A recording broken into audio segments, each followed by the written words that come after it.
Amém, irmãos? Vamos começar aqui de novo. Glória a Deus. Glória a Deus. Todo mundo aí conectado de novo.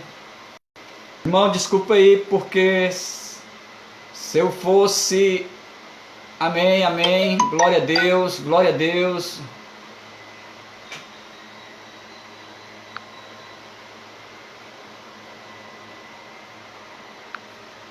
Glória a Deus. Glória a Deus. Porque se eu fosse daqueles neopentecostal, ia dizer que o inimigo tinha derrubado o celular. Glória a Deus. Mas tudo acontece. Amém? Vamos lá? O texto. Amém? Vamos para o texto. O texto é Mateus capítulo 11. Vinde a mim todos os que estão cansados e sobrecarregados, e eu vos aliviarei. Tomai sobre vós o meu jugo e aprendei de mim, porque sou manso e humilde de coração, e achareis descanso para a vossa alma, porque o meu jugo é suave e o meu fardo é leve. E eu falei a questão do contexto, amém? O contexto, meu amado, gostaria que vocês, toda a igreja, todos aqueles que estão conectados conosco, pudessem estar ali para o versículo 20, que chama-se contexto. Passou então Jesus a increpar. Increpar quer dizer repreender as cidades nas quais ele operara numerosos milagres pelo fato de não terem arrependido. Olha, meu amado, quando Jesus chega assim, ele vinde a mim, vinde a mim todos que estão cansados e sobrecarregados. Depois vocês vão entender que Jesus está falando para um público, para uma multidão, para os judeus, principalmente para os judeus, mas só que antes ele vai começar a narrar a questão do começo do seu ministério, das cidades que foram favorecidas ou que tiveram o grande privilégio de estar contemplando o início do ministério de Jesus. E ele diz, e ele começa, meu amado, ele diz que então passou Jesus a repreender cidades. Que tipo de cidades? Cidades que ele tinha feito milagres. Não milagres, tinha feito numerosos milagres. Diz o texto. E qual a pregação de Jesus? Ele é o centro dessa pregação. É a mensagem da cruz. E o que Jesus deseja do homem? Arrependimento. Olha essa palavra arrependimento, ela está no final do versículo 20. E como seria a definição dessa palavra? O que seria arrependimento que Jesus está falando? Jesus está repreendendo o seu povo porque ele tinha feito numerosos milagres. E através desses milagres, o povo ainda continuava com o coração endurecido. E que não tinha sido deixado ser convencido pelo Espírito Santo a se arrepender. Então o que seria arrependimento? Essa palavra no grego quer dizer metanoia. E o significado é conversão. O que é conversão? É mudança de direção. É mudança de vida, é mudança de mente, é mudança de atitude, é mudança de temperamento, é mudança de caráter. É isso que o Evangelho, a palavra de Deus, muda na vida do pecador. Ele muda a nossa mente, ele muda o nosso comportamento, ele muda nossas atitudes. Então, conversão é mudança. Vamos na direção de um carro, faça a conversão. Então, Deus quer mudar a nossa direção. Essa mudança ela é realizada por uma ação de Deus, por uma ação divina. É levada a pessoa a reconhecer que é pecador. É isso que a palavra de Deus, é isso que o ensinamento de Jesus, é isso que a doutrina do Senhor, ele gera na vida do homem, mudança.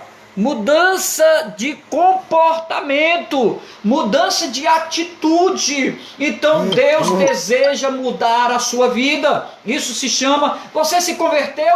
Me converti. Quem te fez te converter? Ouvi a palavra de Deus. Quem te convenceu? O Espírito Santo. E agora? Agora Deus mudou a direção da minha vida, mudou tudo o meu contexto. Então, meu amado, diz, levando a pessoa a reconhecer o seu pecado. Quem tem esse poder é o Espírito Santo. E decidindo-se a nós o que? Nós decidimos, pelo convencer do Espírito Santo, decidimos abandonar o pecado, as atitudes velhas, baseado em quê? Baseado numa confiança da palavra de Deus, na confiança nas promessas que Deus tem prometido para aquelas pessoas que se convertem. Então, obrigado, Senhor meu Deus e Pai, se aquelas cidades, Deus, onde o Senhor começou a fazer realizar o seu ministério, teve início o seu ministério, onde o Senhor realizou numerosos milagres, esse povo estava com o coração endurecido, e não se arrependeu. E arrependimento é isso, é mudança, é uma metanoia, significa mudança, conversão, mudança de direção, mudança de mente, mudança de atitude, mudança como um todo, amém? Então, meu amado, quando chegamos aqui, lá em Mateus capítulo 3, meu amado, e verso 2, Jesus ele diz assim, olha, 3:2, ele diz, arrependei-vos porque está próximo o reino de Deus. Diz, arrependei-vos porque está próximo o reino de Deus. Ele está dizendo para quem? Para os judeus, para o povo que ele se fazia presente, um povo que ele nasceu no meio desse povo, né? Humanamente ele tinha origem desse povo. Então, meu amado, aí ele vai dizer, aí ele vai dar uma expressão de ai. Versículo 21, ele diz, ai de ti, e ele vai citar algumas cidades, como Corazim, ai de ti, Corazim, ai de ti, Betsaida, porque se em Tiro e Sidom, isso são duas cidades lá do Antigo Testamento, e ele está comparando Tiro, ele está comparando agora, ele pega Corazim, que é uma cidade, né? Uma cidade, e cidade da Galileia, ali, então Cafarnaum, né? Betsaida. Então ele está falando dessas cidades que ele operou milagre, ele está citando duas cidades que eram bastante conhecidas pelo povo judeu, que era Tiro e Sidom. E ele vai dizer essa expressão de ai, meu irmão. Ai de ti. Ai é uma expressão de pesar. Quando a pessoa mostra e diz assim, meus pêsames, é uma expressão de quê? De tristeza, de preocupação com ai de mim. Não é assim? Ai de mim. Meu Deus, é uma expressão, meu amado, de preocupação, ai de mim, meu Deus, me socorre. Então, meu amado, esse ai de ti, essa expressão de tristeza, de preocupação, nós vamos citar alguns ai de ti que fecha as portas para a operação do Espírito Santo, para dar preferência às falsas operações de falsos guias, de falsos pregadores e de falsos doutores.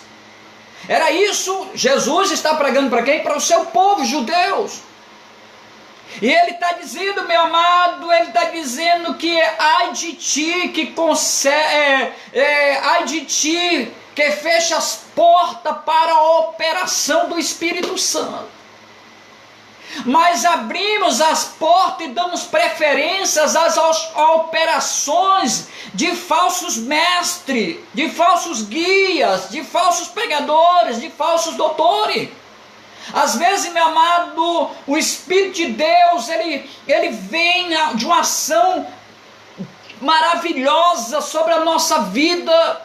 E às vezes, meu amado, ele está dizendo que nós fechamos essas portas. Mas o Senhor diz, Apocalipse capítulo 3, verso 20, diz que eu estou à porta e bato. Se você abrir a porta do seu coração, entrarei, cearei com você e você se alegrará comigo. Então, meu amado, muitas vezes nós fechamos a porta para a verdade.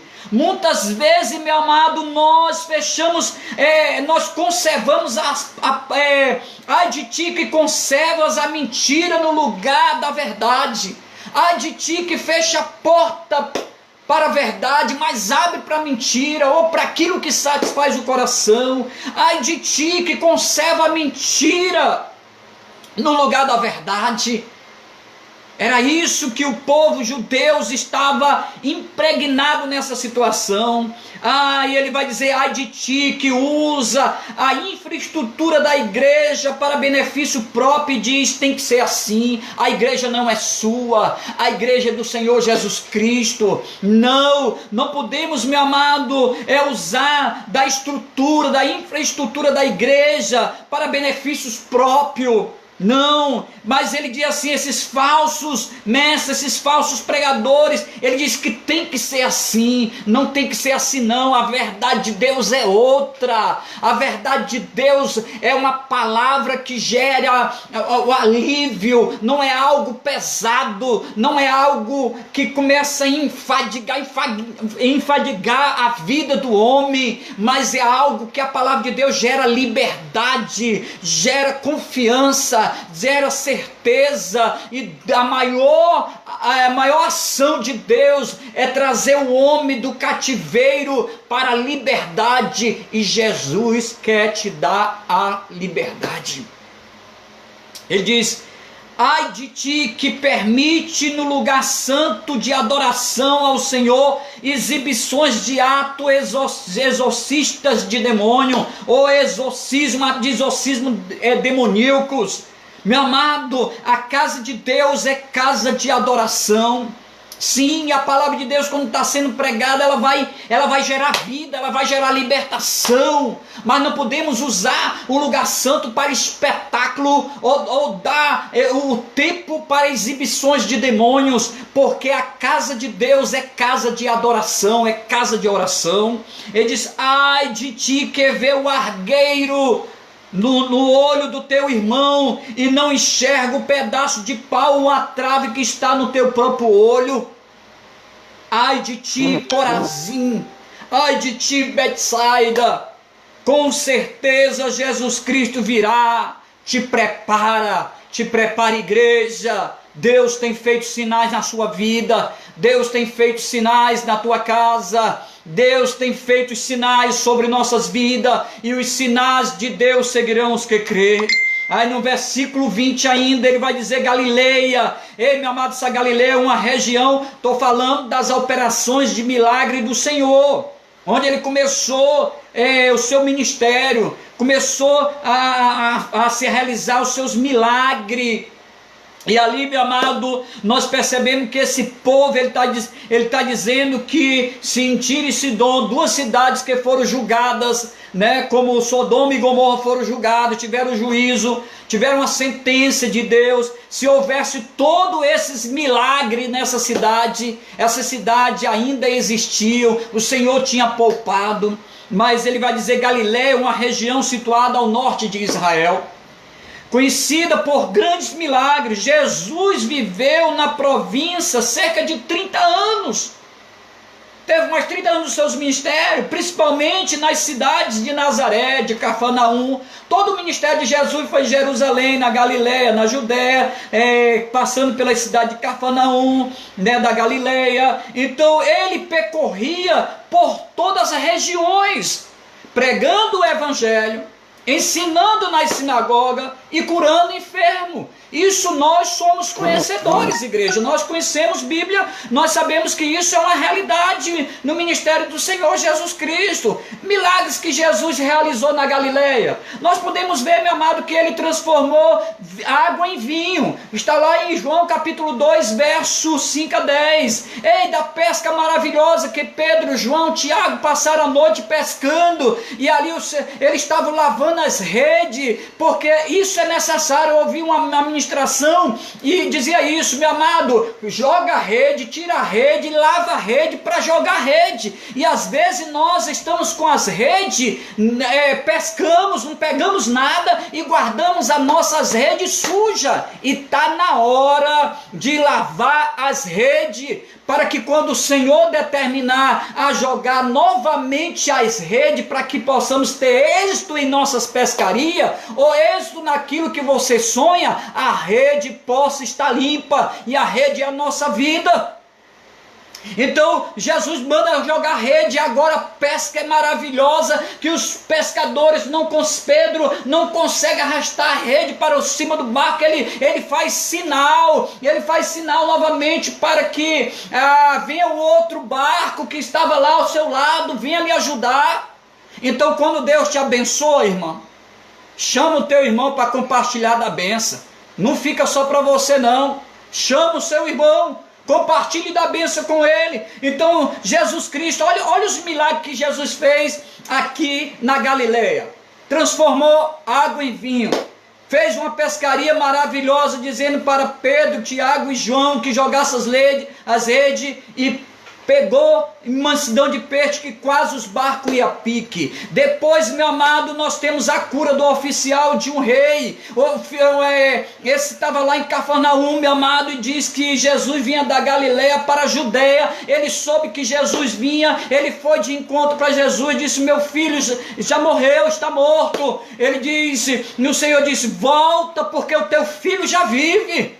E ele disse: se não houvesse sinais, esse povo não ia crer, pois é necessário sinais para que possamos crer na pessoa do Senhor Jesus Cristo. E o maior milagre é quando eu olho para a minha vida, vejo uma vida transformada, alcançada, regenerada. Quando você olha para a sua vida, isso já é um grande sinal de Deus, porque Deus te regenerou. Então Deus vai lá, volta à tua casa, e antes que o oficial chegasse, os seus empregados voltam e dizem: teu filho vive. Pois, meu amado, não existe nada.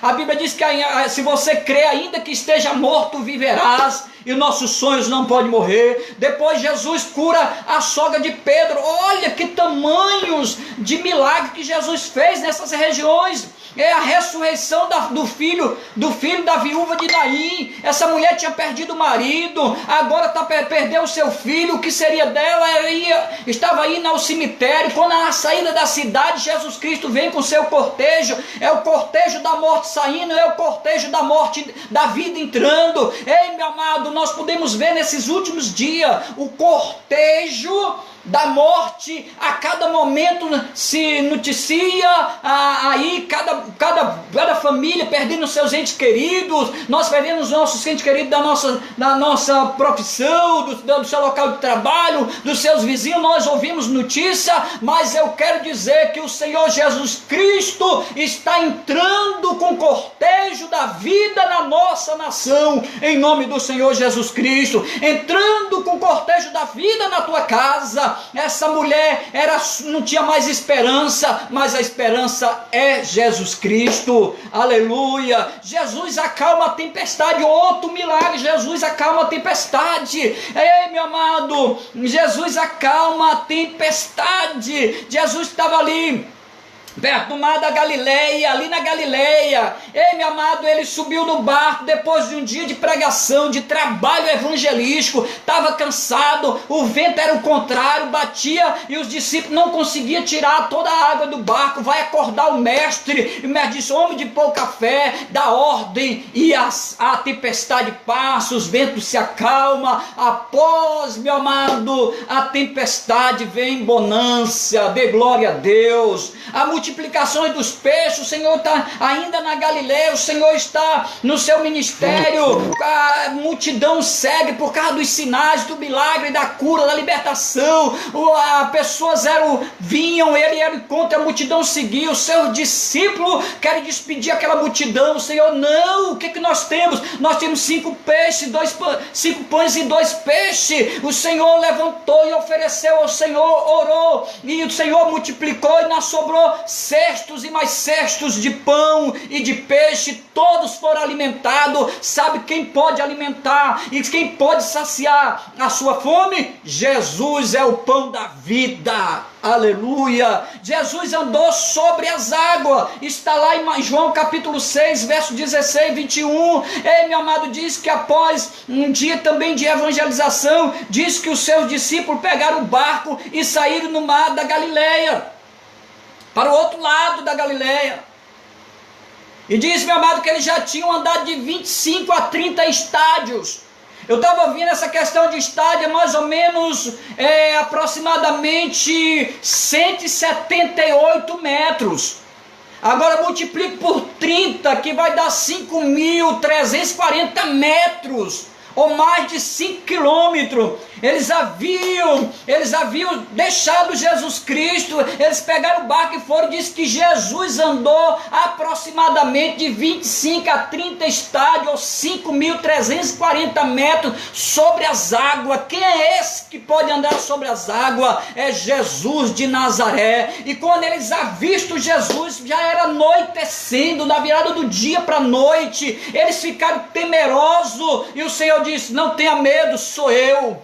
Se você está com medo, Jesus está se apresentando para você: sou eu, Jesus, estou na tua casa, estou na tua vida, estou no teu ministério. Então, esse é os milagres. Por isso o Senhor, ele fica irado, porque de tantos os milagres, esse povo não se arrependeram.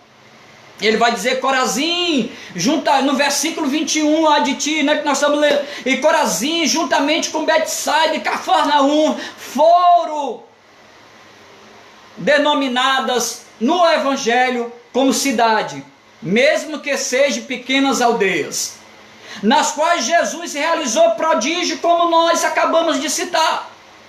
Por que Jesus ficou tão indignado com essas cidades? Por todos os sinais, milagres, meu amado. Ele mesmo diz: profeta de casa não tem honra. Então quem é esse? Eles não iriam acreditar. É esse aí que nasceu numa manjedoura, no estábulo, no meio de fenos. Quem são eles? O teu pai é um carpinteiro chamado José. Tua mãe é Maria. Quem conhece Maria? Quem são seus irmãos? Está aqui entre nós. Esse de natureza humana com tamanha humildade, é esse que é o Filho de Deus, que faz sinais, prodígios e maravilhas. Então ele ficou indignado pelos sinais, e esse povo não aquebrantava o coração. Ele lamenta que essas pessoas dessas cidades não quiseram aceitar a mensagem do reino e não se converteram. O povo estava fixado. Sabe o que é que o povo estava fixado? O povo estava fixado nas rigidez das suas crenças. Sabe o que é isso? É legalismo. O legalismo atrapalha, o legalismo não ajuda em nada. O legalismo só atrapalha. Nós vamos ver, esse povo era um povo zeloso, mas era legalista. Então esse povo estava aqui, estava com a rigidez na sua crença. Vocês já ouviram isso? Nas suas tradições. Vocês já nos costumes. Não, meu avô, meu bisavô, meu avô, meu pai, isso é tradição. Não morra na tradição, mas reconheça que Jesus já veio como homem nesta terra, entregou a sua vida na cruz para perdoar os nossos pecados. Todos nós somos pecadores, todos pecados e destituídos estão da glória de Deus, de Romanos 3:23. O salário do pecado, 6:23 diz que o salário do pecado é a morte, mas o dom gratuito de Deus é vida eterna. E saia da tradição, saia dessa rigidez, meu amado, saia dessa rigidez, saia dessas tradições, largue esses costumes, aceite Jesus Cristo. E eles não aceitaram a mudança proposta por Jesus, porque teria que deixar suas tradições, precisava deixar a lei, precisava deixar, meu amado, os seus costumes judaicos, e agora temos que viver pela graça.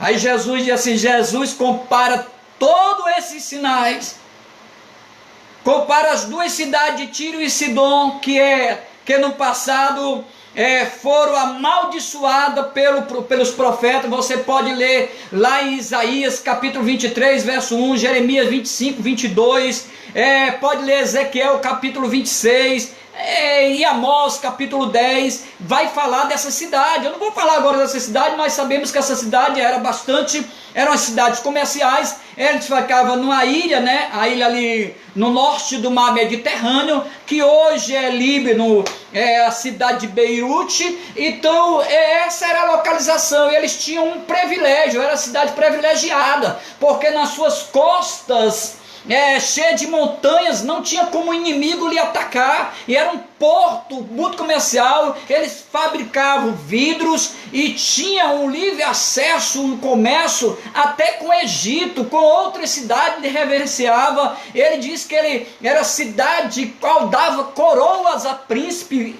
Isso, e agora também, com tudo isso, seus deuses era voltado para a idolatria, não olhava para o Deus de Israel. Ele se achava todo poderoso, mas os humilhados, os exaltados serão humilhados. E Deus se sentenciou por causa do orgulho, por causa da idolatria, por fazer pouco caso do povo de Deus. E com o povo de Deus ninguém mexe. Então, mas ele está dizendo, se essas cidades, com todas as suas arrogâncias, com todo o seu poder aquisitivo bastante favorável, com seus deuses, mas se eles tivessem presenciado todos esses sinais que foram feitos em Corazim, em Betsaida, ali na Galileia, em Cafarnaum, esse povo teria se convertido, como também ali em Sodoma e Gomorra, que veio-se o juízo pela imoralidade. E se eles tivessem também ouvido e visto esses sinais, até hoje Sodoma e Gomorra existiria, porque tinha ouvido a palavra de Deus. Que Deus seja louvado. Então, meu amado, Cafarnaum era um litoral, a base de operações do ministério de Jesus Cristo. Jesus Cristo, ele chama Cafarnaum, ele chama de minha cidade. Lá em Mateus capítulo 1, verso 9:1, ele vai, entrando Jesus no barco, passou para o outro lado e foi para a sua própria cidade. Ele chama minha cidade, ou sua cidade. Glória a Deus. Versículo, meu amado, 25 a 26 do nosso texto. Amém? Diz assim: porque aquele tipo... Mateus capítulo 11, verso 25, exclamou Jesus: graça te dou, Pai, Senhor dos céus e da terra, porque ocultaste essas coisas aos sábios, instruíste e revelaste os pequeninos. Sim, ó Deus, ó Pai, porque assim foi do teu agrado, tudo me foi entregue pelo meu Pai. Ninguém conhece o Filho senão o Pai, e ninguém conhece o Pai senão o Filho, e aquele a quem o Filho quiser revelar. Então isso aqui, meu amado, quando nós olhamos para esse texto, todos os que estão cansados, oprimidos, descreve todos os que sofriam com o peso das obrigações religiosas impostas a eles pelos sacerdotes, pelos rabinos, pelos escribas e pelos fariseus. Se a gente for ler aqui Mateus, olha essa situação. Meu amado, nós sabemos que quem revela quem nos revela o Senhor é o Espírito Santo. Ele tem poder. Por isso que ele diz que aquele que pecar contra o blasfemar, pelo ter o conhecimento e blasfemar contra o Espírito Santo, nesse não há salvação. Então quem nos convence o pecador é o Senhor. E nós só seremos apresentados ao Pai, porque Jesus Cristo é o caminho que nos conduz a Ele. Mas olha aqui essa situação daqui do capítulo 23, a partir do verso 1, olha essa situação desse povo. Jesus censura os escribas e os fariseus. Ele disse: então falou Jesus às multidões e aos seus discípulos. Havia uma multidão, havia os seus discípulos. Ele disse: na cadeira de Moisés, havia uma cadeira lá no templo, só sentarão se assentaram os escribas e os fariseus. Eles eram o quê? Os maiorais.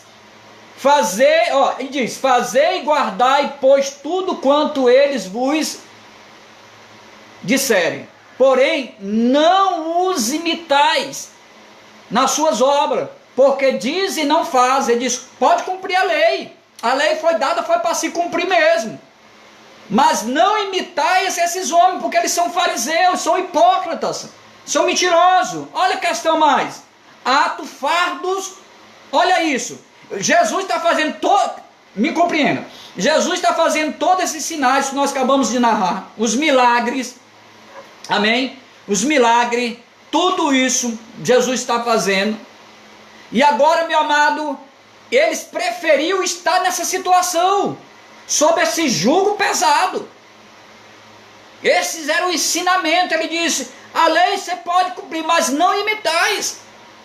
Ele diz: ato fardo pesados e difícil de carregar, mas coloca nas vossas costas, e os põe sobre os vossos ombros, dos homens. Entretanto, eles mesmos, quem? Os escribas e os fariseus, os anciãos. Então todos eles, ele diz, com o dedo, eles mesmos nem com o dedo querem movê-lo, mas queria colocar esse fardo nas costas das pessoas. E era essa rigidez, era esse costume, era essa doutrina que esse povo preferiu permanecer do que ouvir a palavra do Senhor Jesus Cristo, de ver os sinais. O Senhor dá a Deus o privilégio de ver os sinais, e eles não creram. Olha, versículo: praticam, porém, todas as suas obras,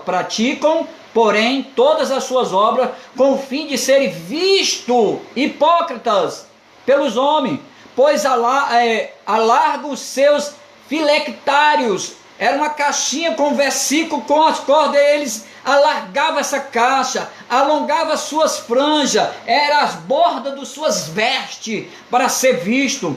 Amo o primeiro lugar nos banquetes, as primeiras cadeiras nas sinagogas, as saudações nas praças, a ser chamado mestre dos homens. Mas esse mestre era um falso mestre, que ensinavam, mas não praticavam.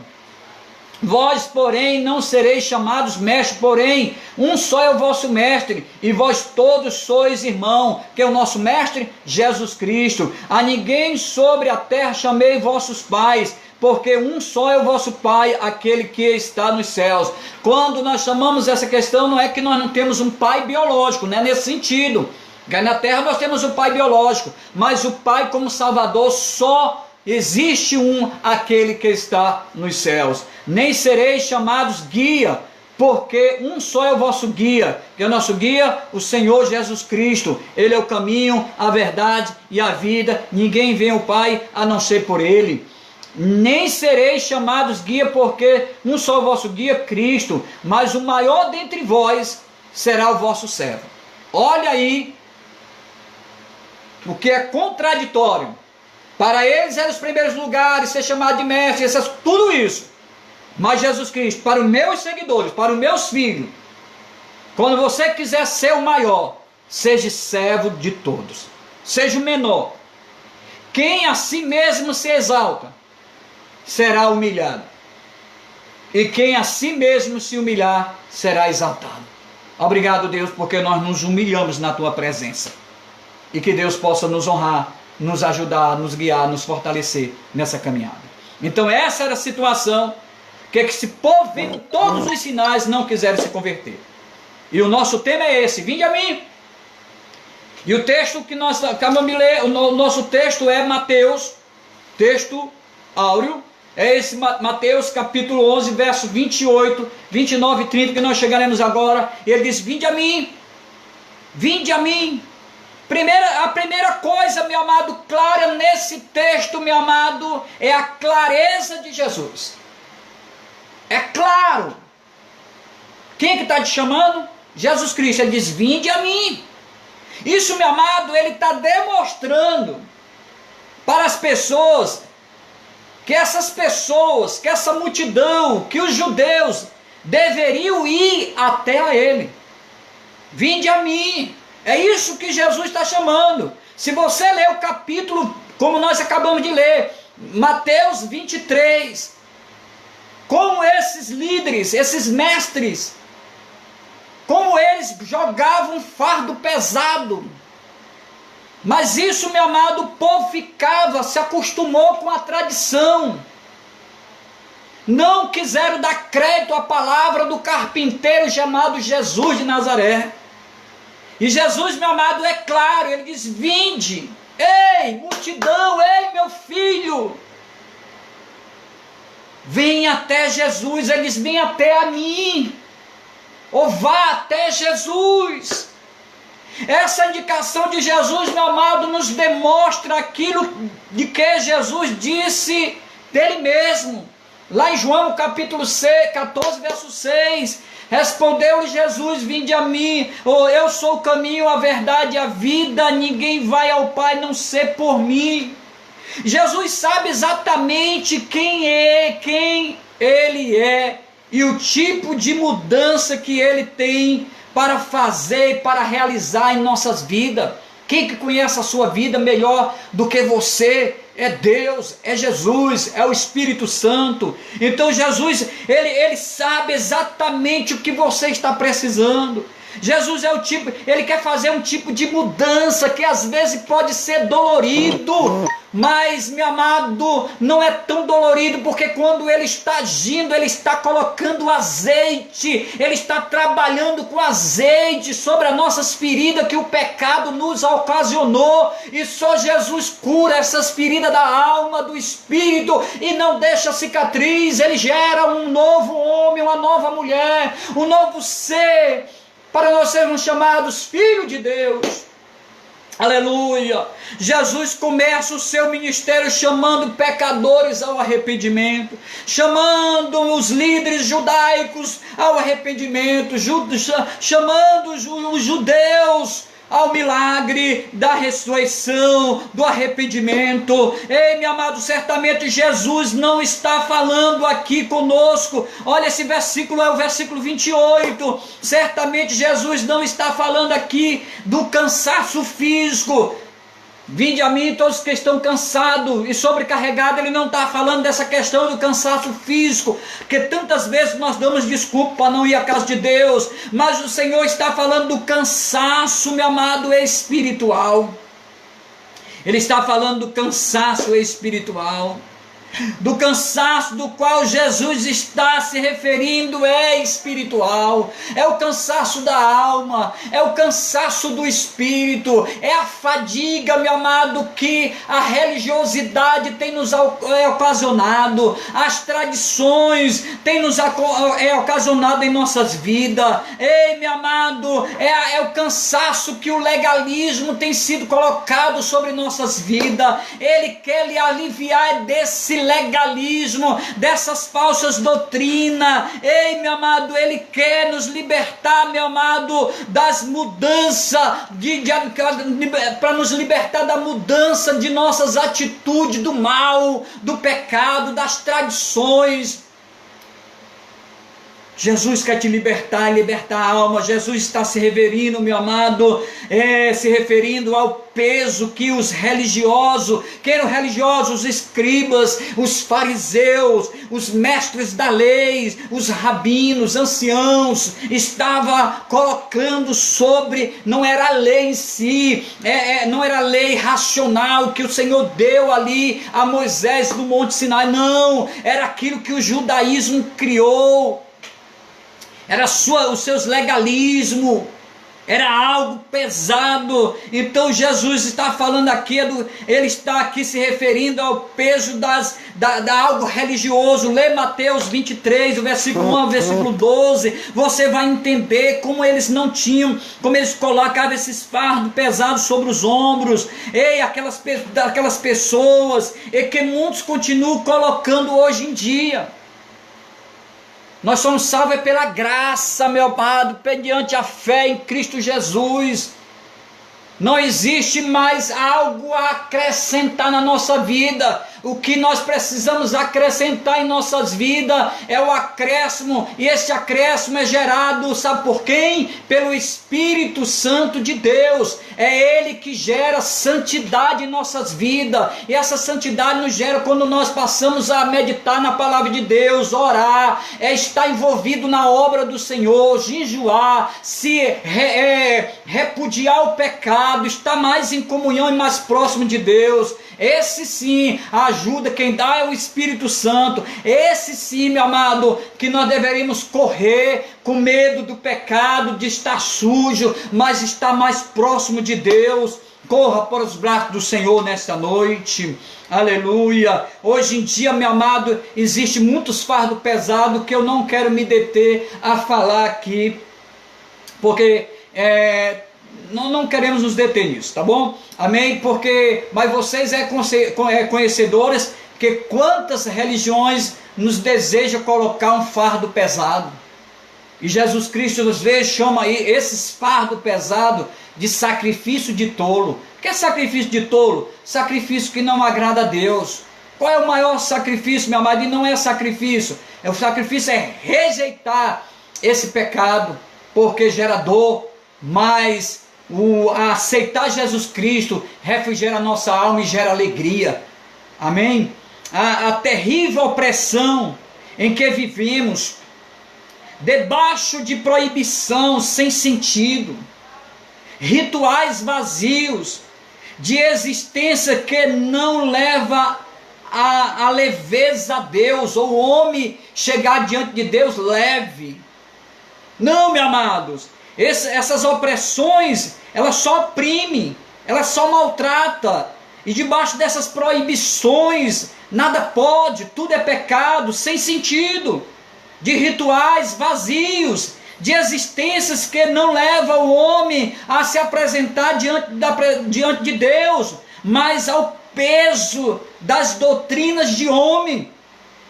Essas eram as pessoas que estavam cansadas. Quem eram esses homens? O judaísmo, os judeus, os mestres, os escribas, os fariseus, eles estavam colocando isso, era um fardo pesado. É isso que ele diz: vinde a mim, todos estão cansados e sobrecarregados, e eu vos aliviarei. Sobrecarga pelos fardos que tinham de carregar. Pessoas precisam carregar.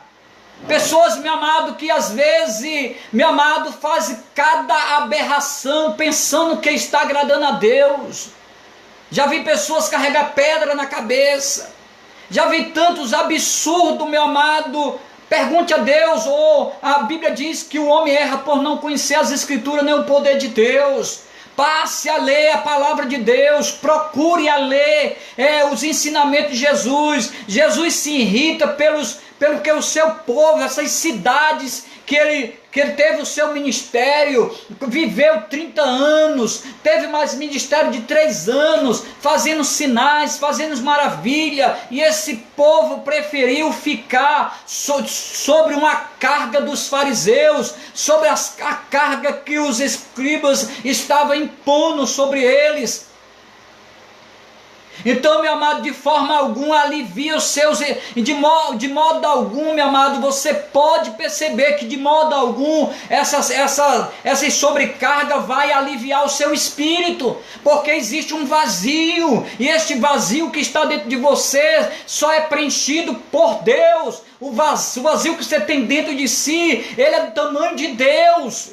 Então só irá ser preenchido com Deus, com o Espírito Santo. E nem nos aproxima de Deus. Essas tradições, essas sobrecargas, esse sentido, essas tradições, esses rituais, esse legalismo, tudo isso, meu amado, não nos aproxima de Deus. O que nos aproxima de Deus é o sangue do Cordeiro de Deus que foi derramado na cruz do Calvário, que purifica o homem de todo o seu pecado, e o homem é gerado de novo pelo Espírito Santo. Isso nos leva à presença de Deus. Jesus também disse sobre a atuação daqueles religiosos. Olha o que é que diz 23, vou citar novamente 23, versículo 4, ele ata um fardo pesados e difícil de carregar, e o põe sobre os seus ombros, os ombros dos homens. Entretanto, eles mesmos nem com o dedo querem movê-lo. Meu amado, o jugo era uma peça. Eu falasse o jugo aí no versículo 29, o jugo era uma peça usada para unir 2 animais quando puxavam a carroça para dividir a carga. Botava aquele jugo, aquela canga ali, botava sobre eles, então eles andavam juntos para carregar o arado, para a terra, para carregar a carroça, são os animais. Jesus estava citando uma metáfora judaica, como jugo, onde esse jugo era quando a pessoa se colocava debaixo da disciplina, do discipulado desses falsos mestres.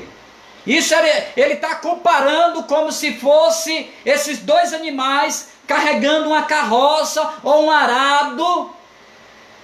Então ele está aí, se ele usa de metáfora, dizendo: vocês que recebem esses ensinos desses falsos mestres, que são hipócritas, fariseus, escribas, vocês são comparados a esses dois animais. Esse é um jugo pesado.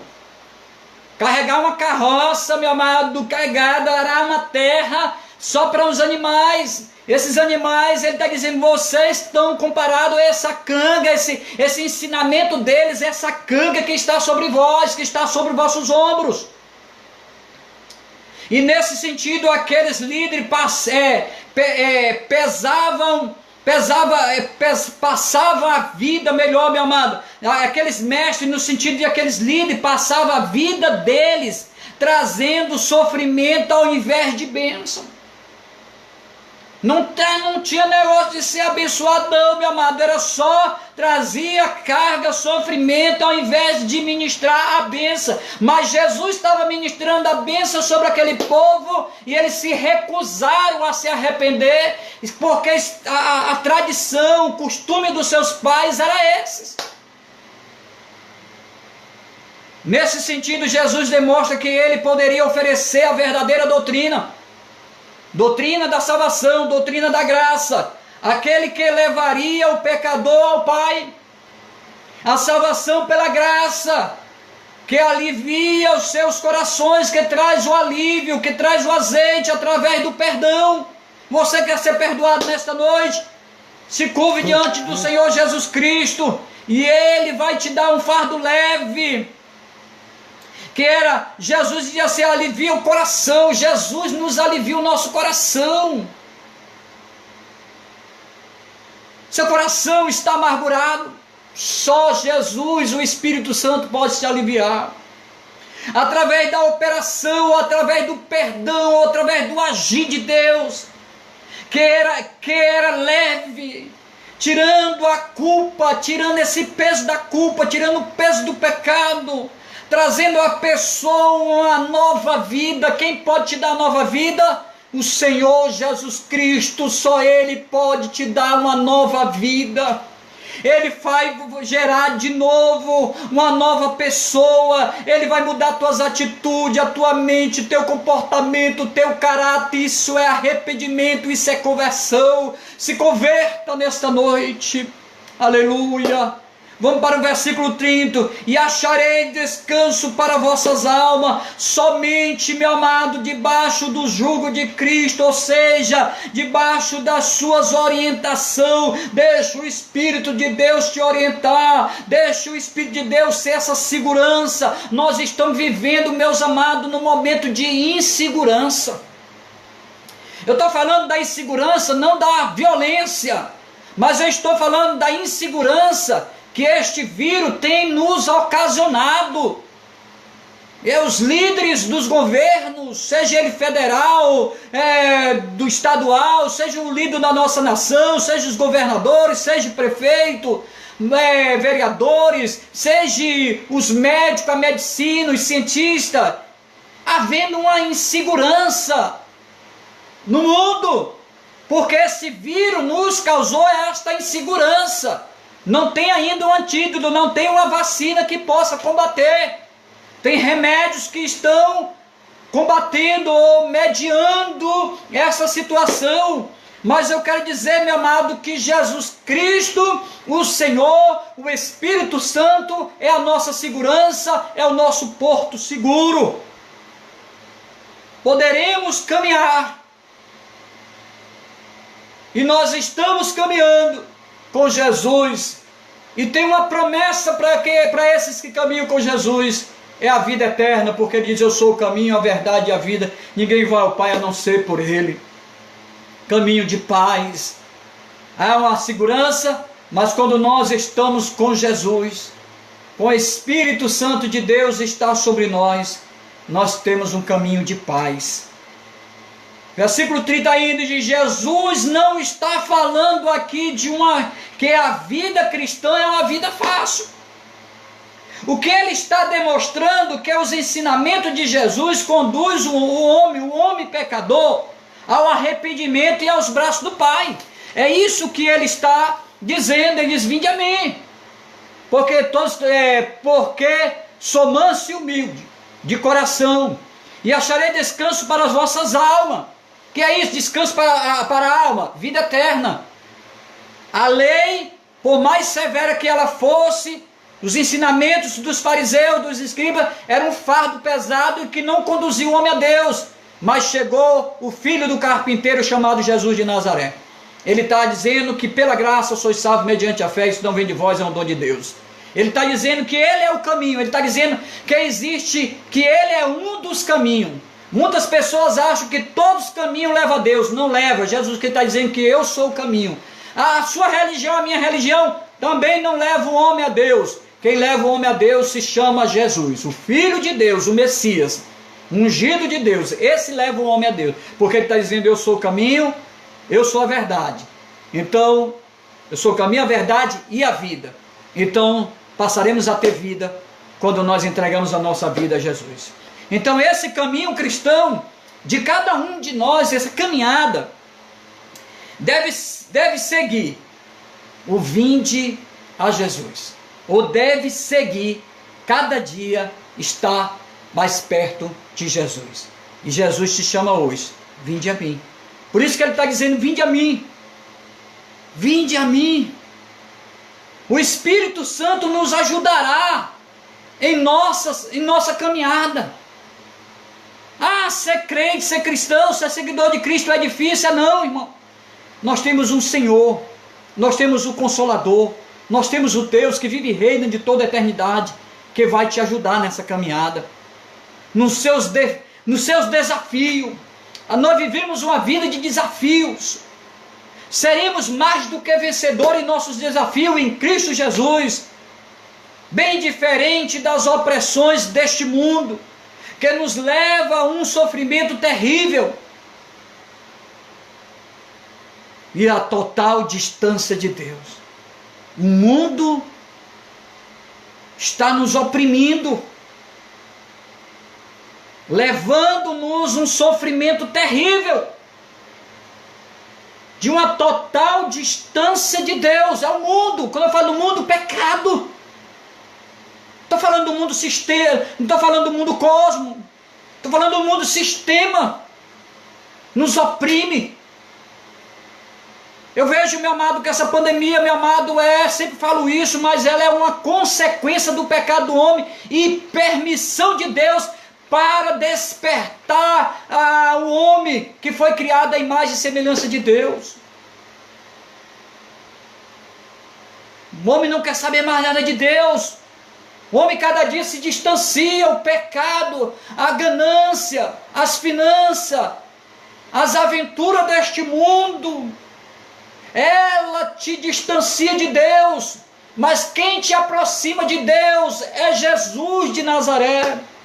É aquele que morreu na cruz, que entregou a sua vida por você e por mim, que ao terceiro dia ressuscitou, igreja, que está sentado à direita do Pai. É aquele que não nos deixou só, não nos deixou órfão, deixou o Espírito Santo para estar nos refrigerando a nossa alma, sarando, nos curando, nos libertando, nos convertendo e nos gerando um novo homem. Essa é a mensagem. Ele disse, vinde a mim. Você está disposto a vir a Jesus? Aí na tua casa, quando eu aceitei Jesus Cristo, alguém me conhece, um homem perdido, mas eu fui evangelizado, e um dia, em 1995, dia 25, era o Natal, 24 para 25, entrei dentro do meu quarto, fechei a porta e me ajoelhei e entreguei minha vida a Jesus. Graças a Deus. Nós temos altos e baixos, mas Deus tem se feito presente nesses altos e baixos. Deus tem se feito presente em nossas vidas. O Senhor tem sustentado em minha mão. Senhor tem me dado graça de hoje ter a liberdade de, como servo de Deus, estar ministrando a sua palavra. Eu, como servo de Deus, como ministro de Deus, eu ministro a bênção do Senhor sobre a sua casa, sobre a sua vida, sobre a sua parentela, sobre a nossa nação, sobre a vida do nosso presidente, sobre a vida dos seus ministros, sobre a vida dos governadores. Meu Deus, não deixe que essas armas forjadas contra a nossa nação venham prevalecer, mas quebra o arco e a lança, em nome do Senhor Jesus Cristo. Todos aqueles que vivem querendo chegar ao poder de forma ilícita, que Deus repreenda todas essas ações, em nome do Senhor Jesus. Nós louvamos a Deus. Eu ouvi, meu amado, algo sério. Eu não me lembro do nome desse repórter, ele tem um canal, eu sou seguidor, mas eu não me lembro o nome dele, é de Brasília. Nós temos que orar, irmão. Ele disse algo ontem que me chamou a atenção. E eu quero passar isso aqui para a igreja. Minha esposa, minha amada, está assistindo. Um abraço. Ele disse, está na hora dos pastores, dos padres, das igrejas, dos cristãos se despertarem. Ele não é crente. Ele é um repórter, tem um canal aí. Ele diz, está na hora de vocês se despertarem. O comunismo chinês está chegando. Ele está sendo infiltrado. Está na hora. Nós, como igreja do Senhor, buscar mais a presença de Deus. Está orando, vigílias, oração, buscar mais vida santa, buscar mais ser cheio do Espírito, para que todo esse mal que está oculto possa ser desentronizado, em nome do Senhor Jesus Cristo. Essa nação, Brasil, é teu, Deus. Feliz a nação cujo Deus é o Senhor. Nós, como igreja do Senhor, podemos levantar os braços para os céus e consagrar a nossa nação ao Senhor dos exércitos, ao Deus de Abraão, de Isaac e de Jacó. Que Deus traga o despertamento no meio do teu povo, o avivamento, Deus. A quebrantamento. Está na hora de nós nos jogarmos no chão e se vestir de sacos, sinal de humilharmos na presença de Deus. Reconhecer que o Deus é todo poderoso e Ele tem o poder para repreender todas essas ações ocultas. Todas as ciladas do inimigo serão desentronizadas e destruídas no nome de Jesus. Você concorda com isso? Diga amém. Um avivamento sobre a igreja, Deus, nós dizemos amém. Ah, Deus, restituição de família, de lares. Deus, aquilo que Deus uniu, o homem não pode separar. Deus, deixai o pai e mãe, se unirá a sua esposa. Crescei e multiplicai. Deus, isso pode ter sido uma advertência, mas a igreja jamais te abandonará. Buscaremos cada dia, Deus, estar mais perto de ti, sentir o cheiro de Deus e ver a ação do Espírito Santo, meu Pai, sobre os lares, sobre esses leitos de hospitais, Deus, que onde estiver o enfermo, nas UTIs, nos leitos dos hospitais, Deus, sopre do teu Espírito, ministrando a unção da cura nesta noite, em nome de Jesus. Os sinais serão notórios e sinais de Deus seguirão aos que crêem. Eu vejo, Deus, uma igreja avivada. E não está na hora de ser religioso. O Senhor se irritou pela religiosidade dos judeus. Não abrindo o seu coração para a graça salvadora. Mas nós somos os teus filhos, teus servos. Usa-nos, meu Pai, como instrumento nas tuas mãos. Eu profetizo uma semana abençoadora, cheia de vitória e cheia de conquista, pela graça e o amor do Senhor Jesus Cristo. E a igreja diz, amém, que Deus abençoe, amém, glória a Deus. Essa foi a ministração desta noite. Amanhã nós temos a escola bíblica dominical, ou a escola bíblica, amém? Domingo é porque é o costume de nós termos a escola bíblica dominical. Mas amanhã nós teremos estudo a partir de 19 horas e você é o nosso convidado para adorar o Senhor. Você não é convidado para assistir, não. Você é convidado para cultuar o Senhor. Mesmo na sua casa, eu aqui na minha casa, nós somos convidados a adorar o Senhor. Não convidado para assistir. Não. Este é um culto de adoração ao nome do nosso Rei Jesus. Então, amanhã nós temos um encontro. Amém? Que Deus te abençoe. Um abraço grandão. Amém? Obrigado pelas vossas risadas, pelo meu novo visual. Amém? Que Deus te abençoe. Um abraço, estou brincando. Amém? Que Deus abençoe. Glória a Deus.